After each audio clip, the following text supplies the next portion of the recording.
বলছে এ একটা সেট রয়েছে, এ সেটের প্রকৃত উপসেট সংখ্যা কত সেটি আমাদের বের করতে বলা হয়েছে। তো দেখেন এই যে প্রকৃত উপসেট আর উপসেট বিষয়টা কি সে জিনিসটা আগে জানি।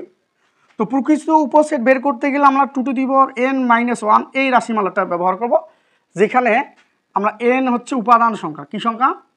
উপাদান সংখ্যা। উপাদান সংখ্যা। তার মানে এই যে সেটের আমাদের প্রকৃত উপসেট বের করছে এই রাশিমালাতে আমাদের বসায় দিলে প্রকৃত উপসেটটা পেয়ে যাব। তার মানে 2^4-1, কারণ এখানে 4টা উপাদান রয়েছে। 16-1 তার মানে হলো প্রকৃত উপসেট সংখ্যা কতটি? 15টি। আর যদি বলে শুধু বলে উপসেটের কথা বলতো, শুধু উপসেটের কথা বলতো, তাহলে আমরা 2n ব্যবহার করব। মনে থাকবে প্রকৃত উপসেট 2n-1 আর উপসেট হচ্ছে 2n।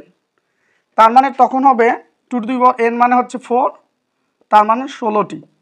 যদি বলে উপসেট কতটি তো বলবো 16টি, আর প্রকৃত উপসেট কতটি? 15টি। এখন আমি বলি নিজেই যে সেটটা মানে এই যে নিজেই যে সেটটা, এই সেট বাদে তার যে ছোট ছোট ক্ষুদ্র ক্ষুদ্র সেটগুলো রয়েছে সেগুলোকে তার প্রকৃত উপসেট বলে। আর এই নিজেই যে সেটটা এ সহ যতগুলো ক্ষুদ্র ক্ষুদ্র সেটে সেটাকে ভাঙানো যাবে বা তৈরি করা যাবে সেটাকে তার উপসেট বলে।